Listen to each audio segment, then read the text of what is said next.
Today's episode is brought to you by Patreon. If you're interested in supporting the show, go to patreon.com/JoshuaVelas and become a $2 backer today and get early access to the new episodes.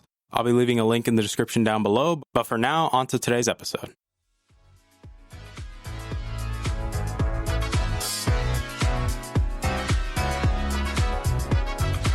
You're listening to the Augment Experience podcast. I'm your host, as usual, Joshua Velas. I'm a student, musician, and a gamer at heart. Join me as I sit down every week to talk about all the latest news in the technology, business, and video game world. I hope you guys enjoy.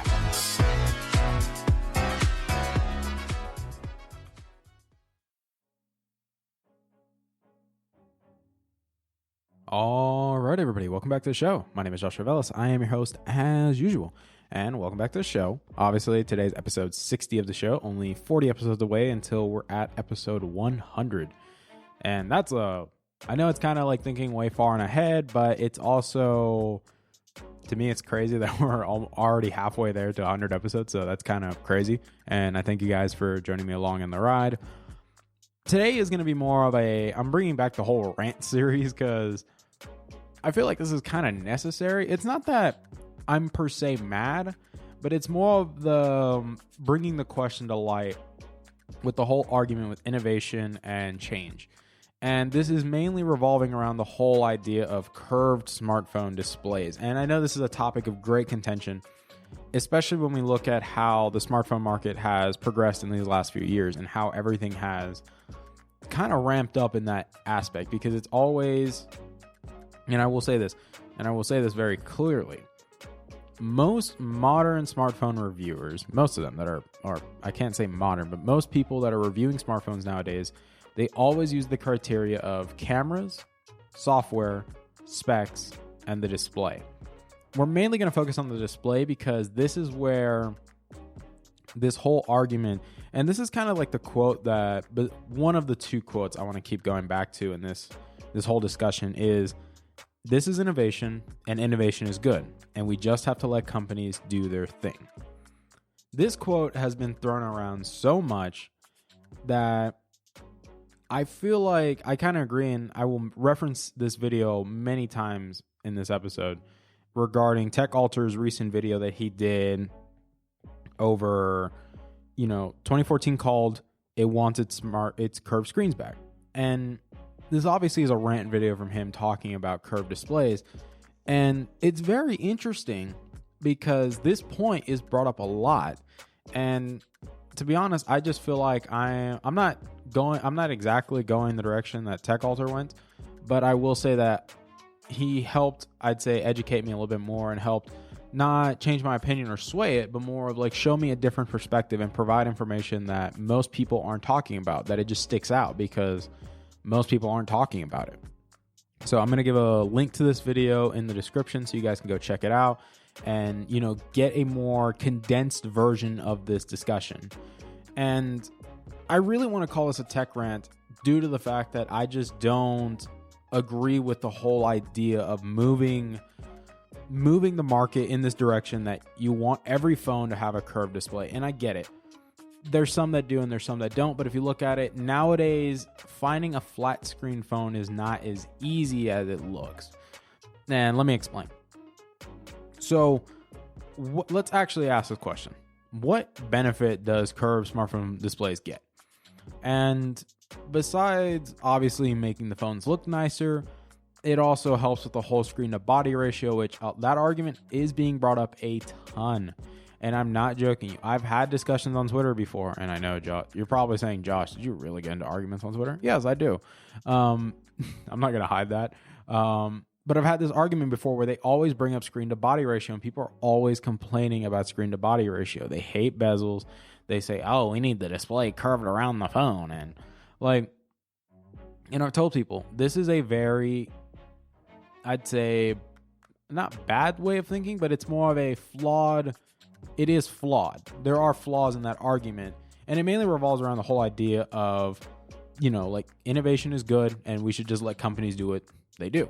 And it's very flawed because we have to ask the question in reverse, not really a reverse, but more of a counter question that goes, instead of answering that question, present the question, is this really innovation or is this just innovation for no reason? Is there a gain with innovation? And this question is kind of the question that seems to be ignored a lot nowadays. And I can realistically do a whole episode over this idea of, is this truly innovation or is this change just because of the lulls? And it kind of makes it seem that way, especially when we look at displays and curved displays in particular. Especially because if you've been keeping up with the tech news recently, or you've been really, I'd say, keeping up with the whole industry as a whole for the past few years now, you notice that companies are going in this trend and pattern that they want to push curved displays. And I kind of want to agree with Jerry Rig everything on this thing where glass is glass and glass breaks. And that is true. Like, there is no very durable glass. Glass is glass, period. I wouldn't say there is no such thing as glass can be incredibly durable, but we also have to keep in mind it is still glass. It will still break, it will still scratch, and it will still crack no matter what you do. And I kind of agree on how TechAlter went about it, because he explained it's like, when you think about it clearly, if glass is already this fragile, why are you extending it to even more of the corners of the phone? And particularly when you do it to the edges of your phone, those are the parts of your phone where the display, if you're going to swing your phone around and hit something, it's going to be the side. It's not going to be the front. And this is a very interesting point, because TechAlter brought up two big points. One, the fact that curved displays are just being done, and they've been done for a while now. Obviously, he mentioned how in 2014 Samsung phones had it, and then that I shouldn't need an accessory to make my phone usable or make me feel comfortable using my phone. And when you think about it realistically, curved smartphone displays are kind of I wouldn't say they're a commodity, but it's just this weird aspect that doesn't really make sense on a smartphone. Like, yes, this whole innovation is good and change is change for the better. Obviously, this has been thrown around many times. Apple did it when they removed the headphone jack. They did it when they, did some of their other stuff that they have done, especially with the MacBooks. And they've set, and like, I'm not trying to bully Apple on this, but it's kind of the same thing that every company has been using that excuse over and over and over again for the past few years now. And then it's for the sake of innovation, right? And to me, it kind of boggles my brain a little bit, because it makes you question, is this truly innovation? And John Prosser is obviously, he's going off about all this. Like he's not pulling his punches with this. And it's crazy that curved smartphone displays are becoming the normal in every phone, but there's obviously major downsides. And I think even Louis Rossmann would agree that companies are going in the direction that they want to make it harder for you to repair your own stuff. And that is true. With curved smartphone displays, it's not as easy to repair it on your own. And, this kind of leads into like a whole argument of the right to repair and things like that. But I'll save that for later and probably give a little bit of my thoughts, because I'm not so familiar with that. But I will say that there are downsides to having curved displays that I think a lot of people realize. Obviously, screen protectors are not as easy to find on curved displays, because, the adhesive on the corners and, things like that, especially with now that we're getting fingerprint scanners under the display, it becomes I'd say an interesting thing. That the fact that it's not under the display, or the screen protector, not the screen protector, more of the fingerprint scanner is under the display, and if you put a screen protector on it, sometimes it might not work. And this is becoming a very problematic thing, because most people, when they have when they get a phone, they always like a screen protector on it, because it just assures that, hey, if the screen, I'd rather not let the screen break. I'd rather put something over it to make me feel more comfortable. I'm not losing any touch on it or anything. And that's fine. I agree with people like, hey, if you want to use a screen protector on your phone, that's great. If you don't, well, you know what's going to happen. If you like putting your keys in the pocket where your phone is, that display is going to get scratched, then you're going to have a lot of scratches. And some people just don't care. And the same thing applies for people that wear cases with, phones. Like, I personally always like wearing a case on my phone. It always makes me feel comfortable. And at the same time, I also like getting cases that allow me to show off, my phone color. But how does this relate to curved displays? And curved displays are kind of this weird, I'm not going to say weird, but it's also it's more of a double-edged sword, because people like when screens become bigger, they become either brighter, more color accurate, or they go across the edges of the phone, like to make it look nicer. But there's obviously drawbacks. Like with my OnePlus 7 Pro, I'll provide an example. There are times when I'm using the phone that sometimes those curved edges can get annoying because of the light reflection. And sometimes because of that, and obviously if you guys know how light works, when light is reflecting, it gets really annoying because sometimes like it causes glare issues on the side of the phone that a lot of people have noted on many curved smartphone displays. This is a common thing that happens on every single one of them. There is no person that has an exception to this. Everyone does this. And to me, it kind of falls in line with the sense of it just doesn't really feel like innovation, because like I said, we've had this technology, or really this style of display, since 2014. We've had it for that long. And a lot of people, even back then, they still didn't like it. It looks cool. Like, I'm not lying to you. It looks cool. And if you look at how companies are nowadays, like if we look at the Huawei, the Mate 30 Pro, and then the Vivo Nexus 3, when we look at them, Huawei has gone to the point that it almost takes up the entire side of the phone, that when you look at the cases for the Mate 30 Pro, you literally, like, it has a giant cutout in the side of the phone for the case. What? Like, I'm sorry, but what? Like, that's crazy. Because it's like, why are you doing like this? Like, that should make people question. And I get it. Some people say this is cool, this is awesome, innovation is great, the market's going to be amazing, we're going to have amazing phones in the future. But that's not what's important, though. Like, I get it. We like displays and this whole screen to body ratio like argument, but the fact is we've taken this over, like we've overdone it. We went overboard and we went crazy. And it's kind of like you did something that you shouldn't have done. And to me, it's crazy that I'd say we have people that are apologists and are just going along with this and just saying, oh, this is good, this is what the market needs, this is how we should move forward, when in reality, this isn't the truth. We should not move forward in this direction. I'm not saying that we should completely get rid of curved smartphone displays, but what I'm saying is that this should not be a key selling feature for your phone, because it just isn't practical. There's many practical reasons. And it's the same thing that happens with cars nowadays, where the right to repair and, are you able to fix your own product? And the fact that the display, you can't really fix it on your own anymore, because with flat smartphone displays, you're able to buy the panel and then put it back on. If you know what you're doing. Let's keep that in mind. If you know what you're doing. I'll say that with caveat. And the same thing happens with cars, modern cars. You can't repair a modern car by yourself nowadays. You can't, because there's specialized tools. And I learned this very easily with my sister's car, that my brother was trying to work on my sister's car and change the oil and everything. But because they're using a special screw, and that screwdriver, or specifically that screwdriver, is the company is the only ones that carry it, because it's a very specialized screw. You can't work on some aspects in the car, and that's what makes it very infuriating. But it's what the market is doing. That's what car manufacturers are doing nowadays, because they want you to come to the dealerships. They want you to come get your car fixed from them, pay them. And the same thing is happening here. Obviously, yes, Apple is the main culprit in this entire situation, but I will give Apple credit in terms of curved smartphone displays and everything like that, because at least in that aspect, they're not going crazy overboard like everybody else.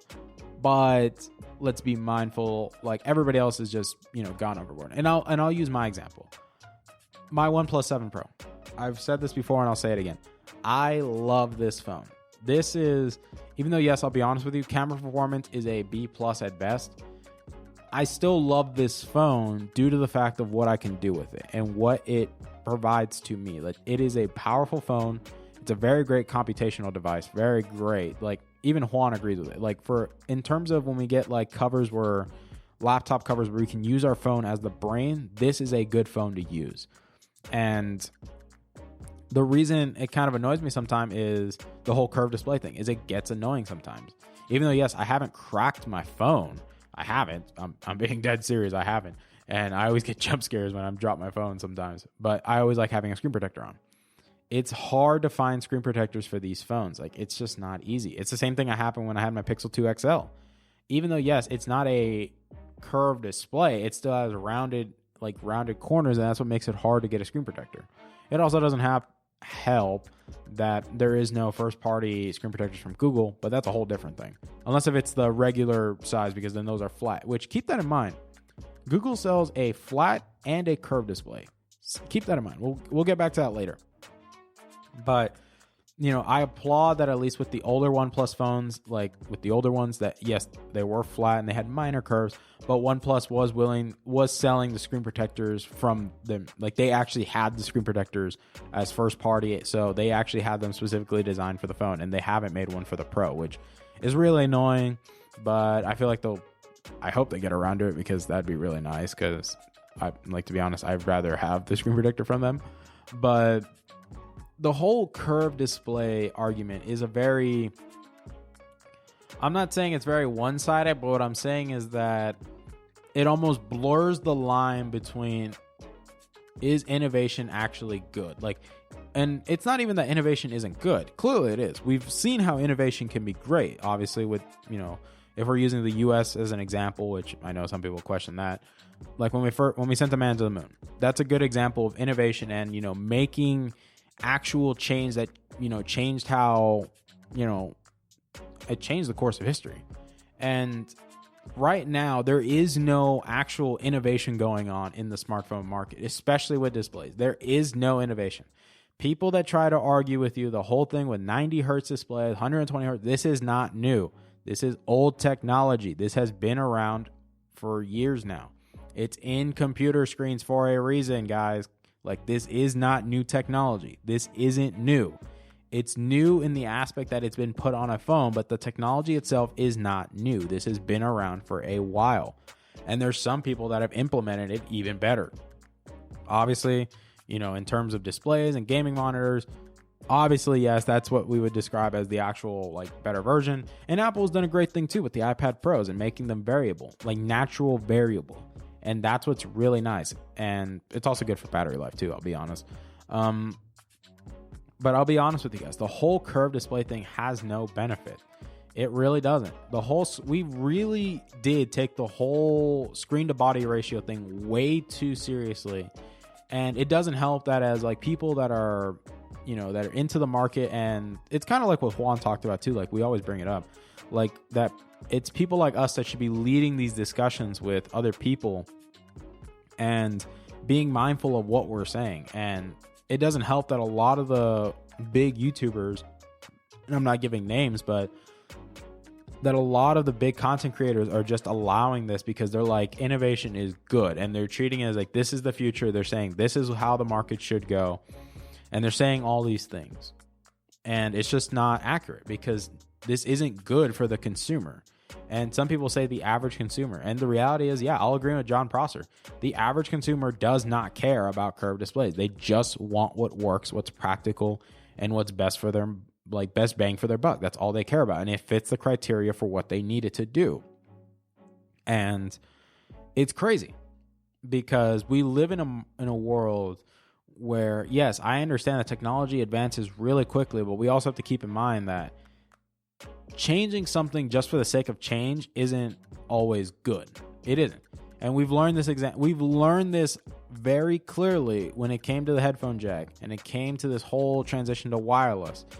There's nothing wrong with improving wireless technology, but don't take away take away your best option just because you want to force people to change. That's not innovation. That's forcing the market to change. That's not good change, because you're forcing it. If a change is good, it will happen naturally. You don't force somebody to change. If it's really something that's good for them, they'll change naturally. It has to be a natural process. You cannot force it. And Samsung, they learned this. Especially when you look at the S6 and the S7, that the Edge series, while yes, it went over it had a nice looking display at the time, it still had flaws, and people complained because you would always get the dead pixels on the side, the glaring issue, easy to break, and it doesn't help because this logic still remains the same, that it's still glass. It is glass. If you stretch something that is already very fragile, and you put it over more surface area, of course it's going to break. Like, that's common sense. It's going to break if you hit it with something. And that doesn't help that you're putting it where, what's it called? Where you won't actually be able to, like, it's kind of, think of it like this. When you're swinging your phone around, the way you're holding your phone, I want you to think of this. Like, realistically think of this in your head. When you are holding your phone, if you were to swing your phone around the way you were holding it, what is the part of your phone that is going to hit something first? And the answer, 9 times out of 10, is going to be the sides of your phone. Whether you agree or not, that is true. That is what will happen. You will hit the side of your phone. And if you are extending the display to the side of the phone where you're naturally going to hit it against something, you get what I'm saying, guys? Like, you're going to break it regardless. It's going to happen. And to me, it's like, it's mind-boggling. And I can't even tell you the amount of times I've had to have to get into a discussion with people about this, because it's not infuriating, but it makes me question that they're so blindly going along with it, and they're just buying the company's crap that this is good, that this is true innovation, when it isn't. This isn't true innovation. This is forcing change just to benefit yourself. That's all companies are doing with this. And every company has done this nowadays. They have. This is 100% truth. And it's not that the companies should care about you, because let's keep in mind, these companies 9 times out of 10 probably don't care about their consumers. I'm not saying all of them do, but I think there is some that, enjoy their community and everything. But it also comes down to, if we allow these things to go on, they will continue to happen. And I get it. There's some people that like having a good looking phone, but I will say this. I kind of agree on how Google's approach with it was that the regular Pixel, the regular size one, is a flat display, but the XL is more, it has curves. I like this approach because it shows that, you're not forcing people to change in one direction. You give them the option, and there's pros and cons for what your option comes with. There's pros and cons with it. If you go with the smaller phone, you obviously get a flat display, so you can get a screen protector. It's not going to break as easily. Obviously, you're going to get a hidden battery life, depending if they do storage options and they do stuff like that. But that's pretty much your main downsides. Is the screen isn't going to be as a high resolution as the other one. It's going to be a smaller display, but the pros to it is that, one, you get to put a screen protector, you can be more protected, and that it's easier to handle. And obviously with the bigger phone, you get the bigger display, the bigger battery, you get the curved display, you get higher resolution, but that comes with the downsides of having curved displays, which is easier to break. And then at the same time, protection is not going to be as easy to come by, because it's not, I wouldn't say that it's not widely available, but you have to keep in mind that even tempered glass, it's still glass. It's hard to stretch it over to do that. Unless if the company comes up with their own first party screen protectors, which I know Apple does, but that's because their phones, like, they kind of design those screen protectors in a way that makes it easier. But you get what I'm saying, is we live in a day and age where we just seem to be allowing ourselves to compromise. And some people say, whoa, Josh, you're calling curved smart display, you're calling curved displays on smartphones a compromise? And no, I'm not saying they're a compromise, but I'm saying if you're settling for this and saying that this should be the normal, then I think you are compromising. I think that you're settling for something that takes away some liberties, whether you realize it or not. And to me, it's crazy, because when you start taking away options from the consumer, that's when you have a problem. When you start taking away options and you don't give your consumer the option, you don't give them the right to choose. And that's a very dangerous line to walk, because, and we've seen this, and clearly, Apple's done it. Obviously, they're trying to rectify that a bit, but obviously we still want the headphone jack because we hate dongles. Obviously, the whole thing with notches, the whole debate going on with like curved displays and things like that, 90 hertz displays, 120 hertz, like, we're going in this direction that we're focusing on the wrong things when we think of a smartphone. And really, when we think of a smartphone that makes a good smartphone, yes, well, I do agree specs are important because it helps make the thing run properly, but there's many things that are more important. And it's obviously software optimization is a key thing. The user experience is a key point as well. And then even nowadays, the whole camera discussion, if we really want to say a camera is the single most important thing on a smartphone, then, how does the camera act? What kind of, software tricks are inside of it? Are you able to actually get, if you want to use it for a pro camera experience, does it have the tools necessary to do these things? Does it have, allow you to put high pass filters in the video so you can control the audio? Because obviously audio and video go hand in hand. You can't have a good video and poor audio. You can't. And the same thing goes with good audio, poor video. It just doesn't. It's kind of like I'd say it's limiting one of the senses of your body. You're limiting because you're not receiving the full experience. You're not getting that good full fat experience because your senses aren't being fully engaged.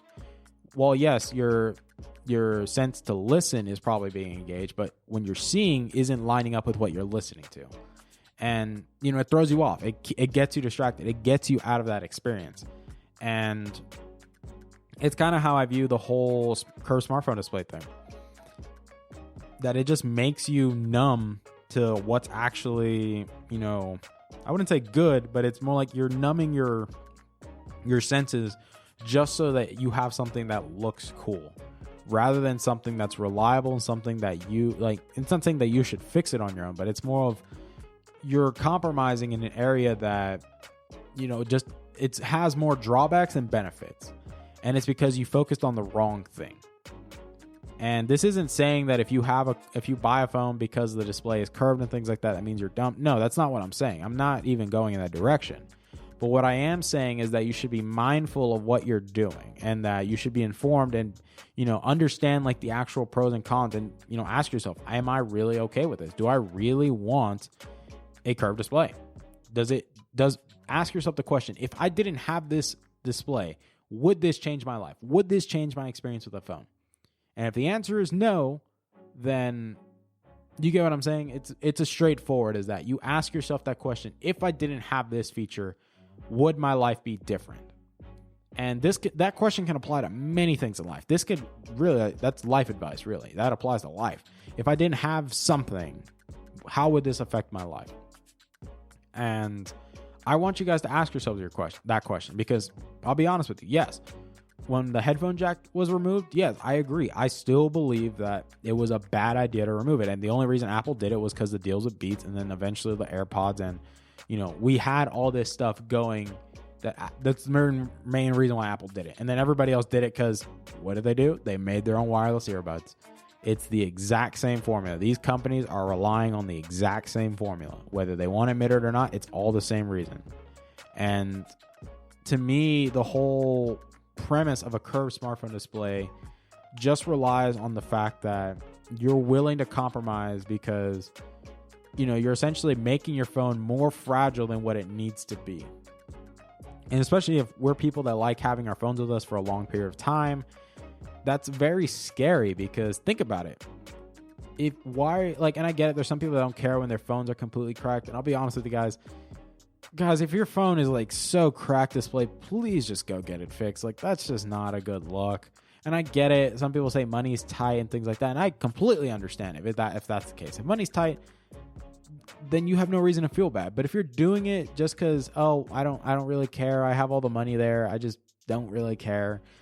I would strongly recommend you would consider changing your mind because it just, first, obviously glass. Remember, glass is glass. Broken glass can still cut your fingers. And I've seen this before. My mother had her 6S with a completely cracked screen for like 2 months, and it would constantly cut her finger, and it constantly would get worse and worse and worse. So I just bought her a new phone. But it's crazy because we are allowing ourselves to compromise, and we're just essentially letting these companies dictate what we want. And that's not how this is supposed to work. The companies should be listening to what we want because we are the consumers. We are paying money. The company should not be controlling how you view something. They should not be controlling your opinion on it. You should be the one that shares your opinion on a product just because it's your opinion. Now, if your opinion is mixed in with factual information, or rather you just rely on pure facts and information, that's a whole different story. But the fact of the matter is that this has turned into a whole discussion of we're being controlled by the companies to say what we want. And that's not really what we want. What we want is what we want. Like, you can't tell me what I want. Like, you just can't. Unless if what I want is not good for my life, then there's a whole different story. But the fact that we're allowing ourselves to be sheep and, follow the shepherd, which the shepherd isn't doing a real good job to begin with, that the fact that we're not leading these discussions and asking ourselves these critical questions is what led to this whole debacle of screen to body ratio going out just through the roof, and then just went ballistic. And then we have these things like the Xiaomi Mi Mix Alpha, which is a phone that has a display that curves all the way around, like almost all the way around the phone. It looks cool. This is not practical. And obviously, yes, keep in mind, they did a video over it. Like, this is a concept device, but I will say this, that if we get to that point, we are in some deep trouble with our smartphones, because we're going to go into that, I'd say, dark place where we're just saying innovation is good and we should just let the companies do what they want, rather than saying, no, we need true innovation, not just change for the sake of change, or change to force somebody to adopt this way of living. And I hope you guys walk away with that from this episode, because that's how I'm viewing it, is that we have ran into a situation where we're being, I'd say, controlled or being led by the companies, rather than, sharing with the companies how we actually feel about something. Because if you let the companies control the discussion, the vast majority of the people are going to let their brains be influenced and just go with it, and then just be numb to anything that even resembles criticism. And we really need to pick up the pace. And as much as I like how the phones look with curved displays, it's still not practical. It will never be practical, because glass is glass, and glass is fragile. It breaks easy. It will scratch easy. There's many reasons. Like, you don't believe me, like, even jerry rig everything. Like, people love watching his videos to watch him break stuff. And he explains it as clear as day and shows you the reality behind it. It's still glass. No matter how durable you say this is the most durable glass on the planet, it's still glass. Glass is fragile, and glass will still break. There's no if and buts about it. It's just how it is. And I hope you guys walk away with that, and walk away with a more informed, I wouldn't say opinion, but a more informed and, I'd say, mindset or viewpoint on something. And I hope you guys walk away with it, because it's really impactful. It's really important. And some people say this isn't important, but the reality is that it is, because this all revolves around the whole idea that we are letting the companies dictate what we want, and taking away options from us, and their options that we want to have. So I hope you guys walk away with that. I hope you guys walk away informed, and I hope you guys come back and keep listening to the show, because like I said, I always love your guys' feedback. I'm always listening, even though, yes, I'll be honest, the YouTube page is probably the smallest thing out of everything, but I'm glad that you guys still give feedback. You still give comments in the comment section in the YouTube videos. Obviously, I will say this, for anybody that actually listens to the podcast on Apple Podcasts, please leave reviews. Even on Spotify, please leave your reviews. It's greatly appreciated. And it lets me know what am I doing right and what am I doing wrong, and how can I improve. And I know in a more technical aspect, yes, there has been some great improvements since day one. If you listen to the banner episode to what I'm at right now, or even if you listen to the pilot that I did for a project on SoundCloud, you see that there is a growth. And I'm not going to stand here and say that there isn't, because there is. And I thank you guys so much for coming along with me so far. I know it kind of sounds early to be saying all this stuff, because we're barely at 60, but to me, my definition of success to me is that it's still going well and it's still growing, and you guys keep coming back and coming back and coming back, and it just means a lot to me. Yes, I get it. Some people tell me, Josh, why don't you have more Patreon backers? Like, people that are small like you already have a good amount of backers, and to me, that's not important.